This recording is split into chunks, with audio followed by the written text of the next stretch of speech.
तो आज हम 11 सितंबर 2001 के हमलों की कहानी को सिर्फ अब जानते हैं दोहराएंगे नहीं, बल्कि इसकी तह तक जाएंगे।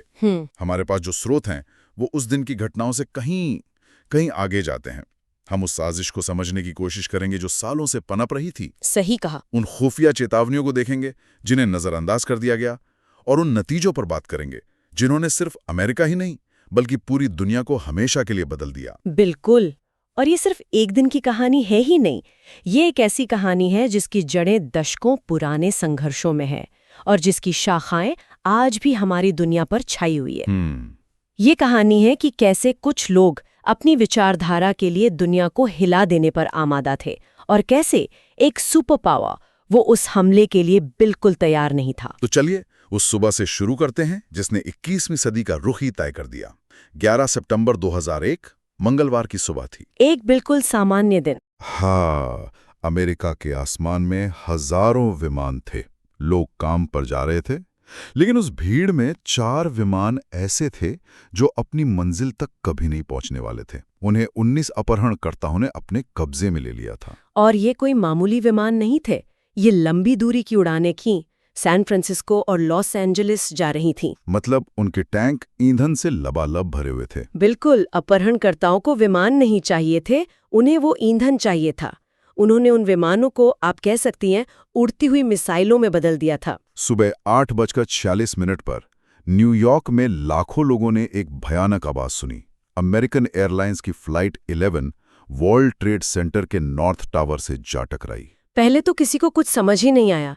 मतलब न्यूज़ पर बस यही चल रहा था कि शायद कोई छोटा प्लेन रास्ता भटक गया है, एक भयानक हादसा हो गया है। हाँ, और शायद इसी कंफ्यूजन का नतीजा था कि साउथ टावर को खाली करने का आदेश तुरंत नहीं दिया गया। लोगों से कहा गया कि वो अपनी सीटों पर ही रहें। एक ऐसा फैसला जिस पर आज तक अफसोस किया जाता है, क्योंकि सिर्फ 17 मिनट बाद सुबह 9:03 पर यूनाइटेड एयरलाइंस की फ्लाइट 175 टीवी पर लाइव, पूरी दुनिया के सामने। हाँ, पूरी दुनिया के सामने साउथ टावर के बीचों बीच जा घुसी। और बस उस एक पल में सब कुछ बदल गया। वो हादसे का भ्रम टूट गया। अब ये साफ था कि अमेरिका पर हमला हो रहा है। हाँ। इसके ठीक बाद सुबह 9:37 पर तीसरा विमान अमेरिकन एयरलाइंस की फ्लाइट 77 वॉशिंगटन डीसी के पास अमेरिकी सैन्य शक्ति के केंद्र पेंटागन से टकराया। और टारगेट्स का जो चुनाव था वो बहुत सोचा समझा था। वर्ल्ड ट्रेड सेंटर अमेरिका की आर्थिक शक्ति का प्रतीक, और पेंटागन उसकी सैन्य ताकत का। बिल्कुल। हमलावर सिर्फ लोगों को मारना नहीं चाहते थे, वो अमेरिका की पहचान पर, उसके गुरूर पर चोट करना चाहते थे। लेकिन एक चौथा विमान भी था, यूनाइटेड एयरलाइंस की फ्लाइट 93। इसका निशाना शायद अमेरिकी लोकतंत्र का दिल था, वॉशिंगटन डीसी में कैपिटल बिल्डिंग या व्हाइट हाउस। हाँ, पर इस विमान की कहानी कुछ अलग ही निकली। बहुत अलग। उस विमान के यात्री शायद उस दिन अमेरिका के पहले जवाबी हमलावर बने। फोन लाइन्स उस वक्त भी काम कर रही थीं और यात्रियों ने अपने घर परिवार वालों से बात की। और उन्हें पता चल गया कि न्यूयॉर्क और पेंटागन में क्या हो रहा है। हाँ, उन्हें समझ आ गया कि ये कोई आम अपहरण नहीं है, ये एक आत्मघाती मिशन है। और तब उन आम लोगों ने एक असाधारण फैसला लिया। उन्होंने तय किया कि वो चुपचाप नहीं मरेंगे। उन्होंने वोट किया और फिर लेट्स रोल के नारे के साथ अपहरणकर्ताओं पर धावा बोल दिया। और उनकी उस बगावत की वजह से ही वो विमान कभी अपने लक्ष्य तक नहीं पहुंच पाया और सुबह 10:03 पर पेंसिल्वेनिया के एक खेत में क्रैश हो गया। इस बीच न्यूयॉर्क में टावर जल रहे थे। विमान के ईंधन से लगी आग इतनी भीषण थी कि उसने टावरों के स्टील के ढांचे को पिघलाना शुरू कर दिया। सुबह 9:59 पर हमला होने के महज 56 मिनट बाद साउथ टावर ढह गया, ताश के पत्तों की तरह। और फिर 10:28 पर 102 मिनट तक जलने के बाद नॉर्थ टावर भी जमींदोज हो गया।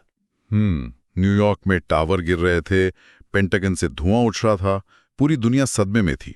उस पहले दिन हर किसी के दिमाग में बस एक ही सवाल था, ये किया किसने? अंदर खाने मतलब इंटेलिजेंस सर्कल्स में जवाब बहुत जल्दी मिल गया था।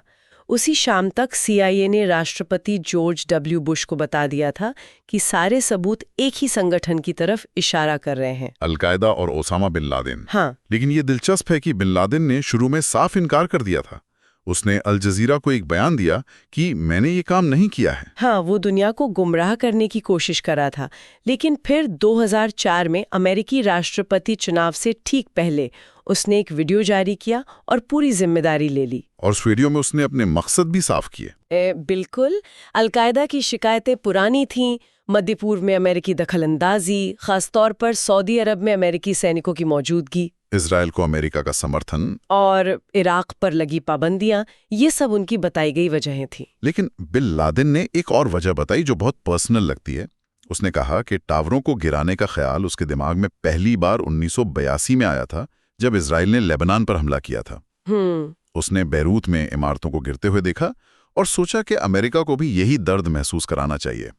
ये तो वाकई चौंकाने वाली बात है। हाँ, ये दिखाता है कि कैसे व्यक्तिगत अनुभव और विचारधारा मिलकर इतनी बड़ी तबाही का कारण बन सकते हैं। लेकिन इस पूरे हमले का जो मास्टरमाइंड था, उसका नाम था खालिद शेख मोहम्मद, KSM। हाँ, KSM। 9/11 कमीशन रिपोर्ट के मुताबिक KSM ने ही 1996 में बिन लादेन को विमानों से हमला करने का ये पूरा प्लान पेश किया था। तो यहां से ये साजिश असल में शुरू हुई।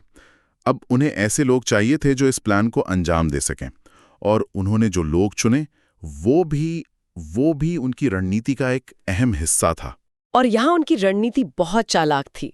उन्होंने किसी मदरसे से उठाए गए लड़ाकों को नहीं चुना, बल्कि जर्मनी की यूनिवर्सिटी में पढ़ रहे पढ़े लिखे लड़कों को चुना। ऐसे लोग जो पश्चिमी कल्चर को समझते थे, हाँ, जो जीन्स पहनते थे, अंग्रेजी बोलते थे और किसी की भी नजर में आए बिना अमेरिका में रह सकते थे।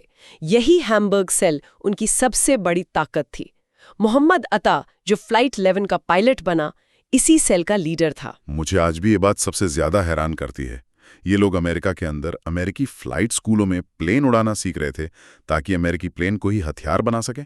क्या किसी को जरा भी शक नहीं हुआ? यही तो सबसे बड़ी विडंबना है। शक हुआ था। हाँ, और एक बार नहीं, कई बार। यहीं पर इंटेलिजेंस की विफलता की कहानी शुरू होती है। CIA को पता था कि अल कायदा के 2 जाने माने ऑपरेटिव्स, नवाफ अल हज़मी और खालिद अल मेहदार, वो अमेरिका का वीजा लेकर देश में दाखिल हो चुके हैं। तो फिर उन्हें रोका क्यों नहीं गया? ये जानकारी FBI के पास क्यों नहीं गई? क्योंकि यहीं पर सिस्टम की सबसे बड़ी खामी सामने आती है। उस वक्त CIA और FBI के बीच जानकारी साझा करने पर सख्त पाबंदियां थीं। एक कानूनी दीवार थी। अच्छा। वो एक दूसरे से खुलकर बात ही नहीं करते थे।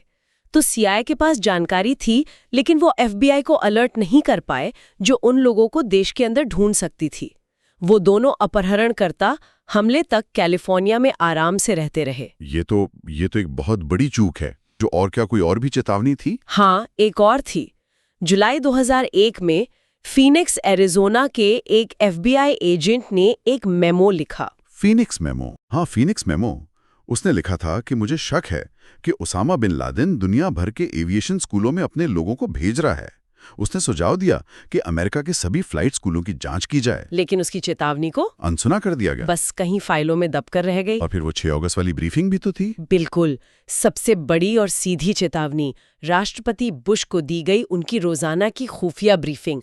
उसका शीर्षक था, बिन लादेन अमेरिका में हमला करने के लिए दृढ़ संकल्पित है। Bin Laden determined to strike in US। हाँ, उस दस्तावेज में साफ साफ FBI की चिंताओं का जिक्र था कि देश में अपहरण जैसी गतिविधियां हो सकती हैं। तो सारे संकेत मौजूद थे, डॉट्स वहां थे, लेकिन कोई उन्हें जोड़ नहीं पाया।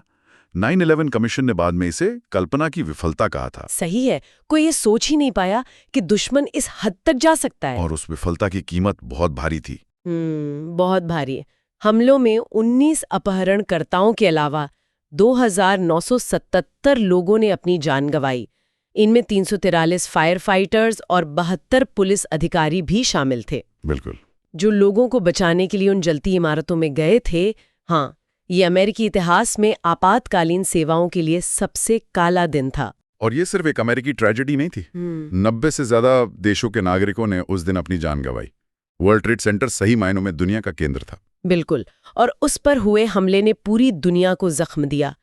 इसके बाद जो हुआ उसने दुनिया का नक्शा ही बदल दिया। 9/11 के कुछ ही हफ्तों के अंदर अमेरिका ने आतंक के खिलाफ युद्ध का ऐलान कर दिया। War on terror. हाँ, और पहला निशाना बना अफगानिस्तान, जहां तालिबान अल कायदा को पनाह दे रहा था। वो युद्ध लगभग 20 साल तक चला। और अमेरिका के अंदर भी जबरदस्त बदलाव आए। हवाई अड्डों पर सुरक्षा इतनी कड़ी हो गई जिसकी पहले कोई कल्पना भी नहीं कर सकता था। और सरकार के अंदर एक नया मंत्रालय बनाया गया, डिपार्टमेंट ऑफ होमलैंड सिक्योरिटी। और फिर आया यूएसए पेट्रियट एक्ट। हाँ, वो एक ऐसा कानून था जिसने सरकार को जासूसी और निगरानी के इतने अधिकार दे दिए जो पहले कभी सोचे भी नहीं जा सकते थे। और इसने अमेरिका में सुरक्षा और निजी आज़ादी के बीच एक ऐसी बहस छेड़ दी जो आज तक चल रही है। बिल्कुल, कि हम अपनी सुरक्षा के लिए अपनी कितनी आज़ादी कुर्बान करने को तैयार हैं। इन राजनीतिक और सैन्य परिणामों के अलावा एक मानवीय कीमत भी थी जो सालों तक चुकाई गई।